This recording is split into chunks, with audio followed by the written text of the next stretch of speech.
जमीयत उलमे हिंद के अध्यक्ष मौलाना अरशद मदनी ने केंद्र सरकार पर सांप्रदायिक राजनीति को बढ़ावा देने का आरोप लगाते हुए कहा है, हिंदू मुस्लिम भाई भाई हैं, इन्हें बांटेंगे तो देश तबाह हो जाएगा। वक्फ संशोधन विधेयक के जरिए सरकार की कोशिश वक्फ संपत्ति पर कब्जा करने और देश के लोगों को धर्म के आधार पर बांधने की है।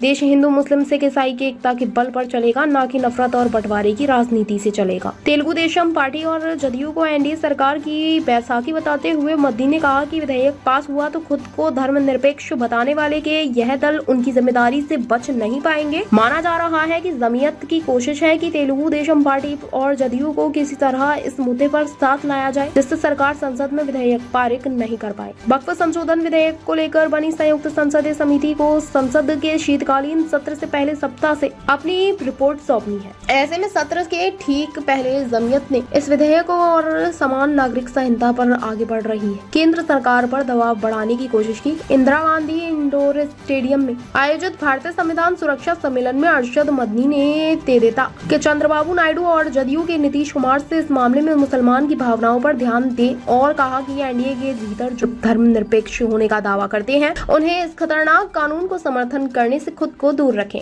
उन्होंने चेताया कि अगर विधेयक पारित होता है तो केंद्र में भाजपा के नेतृत्व वाली सरकार जिन दो बैसाखियों के सहारे चल रही है, वह जिम्मेदारी से बच नहीं पाएंगे। कार्यक्रम में मौजूद तेदेपा आंध्र प्रदेश उपाध्यक्ष नवाब जान उर्फ अमीर बाबू ने कहा कि मुख्यमंत्री चंद्र नायडू भी वक्फ संशोधन में विधेयक के विरोध में है। अरशद मदनी असम के मुख्यमंत्री हेमंत बिस्वा शर्मा पर भी हमलावर रहे और कहा कि वह मुसलमानों को दफनाना चाहते हैं। पर्सनल लॉ बोर्ड के अध्यक्ष मौलाना सैफुल्लाह रहमानी समेत विभिन्न राज्यों में जुटे मुस्लिम नेताओं ने स्पष्ट किया कि उन्हें इन दोनों मामलों में बदलाव और मदरसा मामले में छेड़छाड़ स्वीकार्य नहीं है। हम उनके लिए हर स्तर पर लड़ेंगे। रहमानी ने कहा कि वह वक्फ संशोधन विधेयक पारित हुआ तो देश में मस्जिदों, मदरसों और कब्रिस्तानों के वजूद के साथ ही मुसलमान की पहचान भी खतरे में पड़ जाएगी। उन्होंने वक्फ संपत्ति के लिए दस्तावेज दिखाने संबंधी विधेयक के प्राविधान का विरोध करते हुए कहा कि सैकड़ों वर्ष पुरानी इन संपत्ति के कागजात अब कहाँ हैं।